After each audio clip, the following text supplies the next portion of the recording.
సంక్రాంతి పండుగ అనగానే మనకి గుర్తొచ్చేదేంటి? రంగురంగుల గాలిపటాలు ఆకాశంలో ఎగరేస్తూ ఫ్రెండ్స్తో పోటీలు పడతాం గదా. అబ్బా, ఆ సరదాయే వేరు.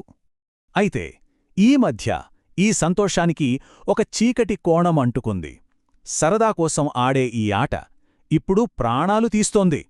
అవును, మీరు విన్నది నిజమే. అసలు ఇంత ఇష్టమైన పండుగ సంప్రదాయం ప్రాణాలు తీసేంత ప్రమాదకరంగా ఎందుకు మారింది? తేడా అంతా ఇక్కడే ఉందండి. ఇంతకుముందు మనం వాడేది కాటన్ దారం. అది ఈజీగా తెగిపోయేది, సో సేఫ్. కానీ ఇప్పుడు మార్కెట్లోకొచ్చిన ఈ సింథటిక్ దారాలున్నాయే, అవి అస్సలు తెగవు. పైగా కత్తికన్నా పదునుగా మారిపోయి ప్రాణాలకే ముప్పుగా మారాయి. అసలు ఈ దారాన్ని అందరూ కిల్లర్ స్ట్రింగ్ అని ఎందుకు పిలుస్తున్నారు? దాని వెనుకున్న సైన్సేంటో ఇప్పుడు కొంచెం వివరంగా చూద్దాం. దీన్ని మనం కామన్గా చైనీస్ మాంజా అంటాం. కాని ఇక్కడో విషయం గుర్తుపెట్టుకోవాలి. పేర్లో చైనా ఉన్నా సమస్య దేశానిది కాదు. అసలు ప్రాబ్లమంతా అది తయారైన మెటీరియల్దే. ఇది బేసిక్గా నైలాన్తో చేసి దానిపైన గాజు పొడితో కోటింగ్ ఇస్తారన్నమాట. అందరూ ఏమనుకుంటారంటే గాజు పూత ఉంది కదా, అందుకే ఇది ఇంత షార్పుగా డేంజరస్గా ఉంది అనుకుంటారు. కాని అసలు ప్రమాదం దాని పదునులో మాత్రమే లేదు, దాని సాగే గుణంలో, అంటే దాని ఎలాస్టిసిటీలో దాగి ఉంది. ఆ తేడా ఏంటో ఇక్కడ క్లియర్గా చూడొచ్చు. మామూలు పతిదారం దేనికైనా తగిలితే టక్మని తెగిపోతుంది, సేఫ్. కాని సింథటిక్ దారముందే, అది అలా కాదు. తగలగానే తెగిపోదు, సాగుతుంది. ఒక స్టీల్ వైర్లాగా బిగుసుకుని రంపంలా కోసేస్తుంది. అంటే ఇక్కడ మనం అర్థం చేసుకోవాల్సిందేంటంటే ఈ 3 ప్రాపర్టీస్ కలిసాయంటే ఎంత డేంజరో చూడండి. 1 దాని బలం, అస్సలు తెగదు. 2 గాజుపూతతో వచ్చే పదును. ఇక 3 చాలా ముఖ్యమైనది, దాని సాగే గుణం. ఈ 3 కలిసి ఒక మామూలు దారాన్ని ఒక ప్రాణాంతకమైన ఆయుధంగా మార్చేస్తున్నాయి. సరే, ఇదంతా థియరీ కాదు. ఈ ప్రమాదం మన కళ్లముందే, మన వీధుల్లోనే జరుగుతోంది. దీనివల్ల మనుషులు ఎంతలా నష్టపోతున్నారో ఇప్పుడు చూద్దాం. కేవలం నెంబర్స్ చూసే ముందు ఈ దెబ్బ ఎంత భయంకరంగా ఉంటుందో అర్థం చేసుకోవడానికి ఒకరి అనుభవం వినండి.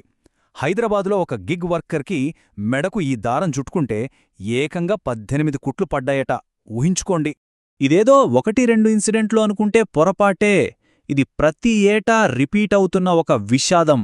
సామాన్య ప్రజలే కాదు, డ్యూటీలో ఉన్న పోలీసులు, ఆర్మీ జవాన్లు కూడా దీనికి బలవవుతున్నారు.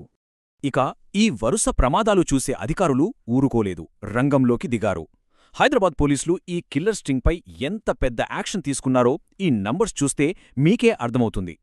కేవలం జనవరి మొదటి వారంలోనే 103 కేసులు రిజిస్టర్ అయ్యాయి.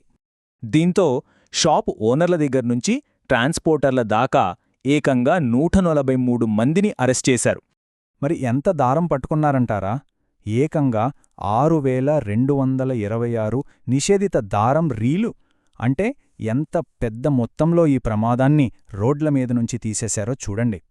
ఇక వీటన్నిటి విలువెంతో తెలుసా? సుమారు 1,24,00,000 రూపాయలు. దీన్ని బట్టే అర్థం చేసుకోవచ్చు ఈ ఇల్లీగల్ బిజినెస్ ఎంత పెద్దదో. ఈ మాంజా దెబ్బకి నష్టపోతోంది మనుషులు మాత్రమే కాదు, మన కంటికి కనిపించని మూగజీవాలకు కూడా ఇది యమపాశంలా మారింది. వాటిపై దీని ప్రభావమేంటో చూద్దాం. ఒక్క హైదరాబాద్ సిటీలోనే సంక్రాంతి సీజన్ మొదటి వారంలో దాదాపు 400 పక్షుల్ని ఈ దారంలో చిక్కుకుంటే రక్షించాల్సొచ్చింది. జస్ట్ 1 వీక్లో 400 అంటే ఇక దేశవ్యాప్తంగా పరిస్థితి ఎలా ఉంటుందో ఆలోచించండి. ఓకే, ఇప్పటిదాకా సమస్య గురించి, దాని తీవ్రత గురించి చూశాం. ఇప్పుడు సొల్యూషన్స్ వైపొద్దాం. మనల్ని మనం ఎలా కాపాడుకోవాలి, ఏం చెయ్యాలో చూద్దాం. ఇది చాలా ఇంపార్టెంట్. మన సేఫ్టీ కోసం ఈ డేంజరస్ దారాన్ని గుర్తించటానికి ఒక సింపుల్, నమ్మకమైన టెస్ట్ ఉంది. అదే బన్ టెస్ట్. ఒక చిన్న దారం ముక్కను తీసుకుని మంట దగ్గర పెట్టండి. అది కాటన్ అయితే కాలి మెత్తటి బూడిద అవుతుంది. అదే సింథటిక్ అయితే ప్లాస్టిక్లా కరిగి గట్టిగా ఒక నల్ల పూసలాగా మారిపోతుంది. చాలా సింపుల్.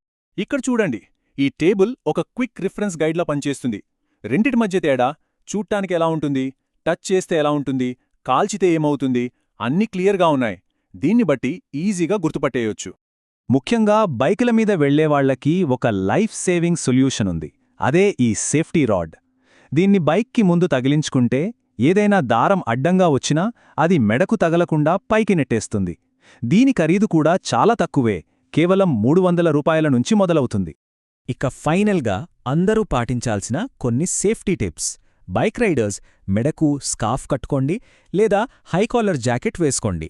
అలాగే గాలిపటాలు ఎక్కువగా ఎగరేసే ఏరియాల్లో కొంచెం స్లోగా వెళ్ళండి. గాలిపటాలు ఎగరేసేవాళ్ళు రోడ్ల దగ్గర కరెంటు తీగల దగ్గర అస్సలు వద్దు.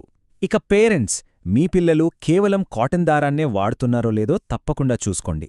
ఏదైనా సమస్య ఉంటే హైదరాబాద్ వాళ్ళు 100కి కాల్ చేయొచ్చు లేదా ఇచ్చిన వాట్సాప్ నంబర్కి మెసేజ్ చేయొచ్చు. చూసారు కదా, ఈ సమస్యను పరిష్కరించడం కేవలం పోలీసుల వల్లే కాదు, ఇది మనందరి బాధ్యత. ఒక విషయం గుర్తుంచుకోవాలి, గాలిపటాలు ఎగరేయడంలో అసలు కిక్ స్కిల్లో ఉంటుంది, దారం బలంలో కాదు. అది ఒక ఆయుధం కాదు, ఒక ఆట. సో మన సంప్రదాయాల్ని, మన పండుగల్ని సంతోషంగా, సురక్షితంగా జరుపుకోవాలా లేక ఇలా ప్రమాదకరంగా మార్చుకోవాలా? ఈ నిర్ణయం మనందరి చేతుల్లోనే ఉంది. ఒక్కసారి ఆలోచించండి.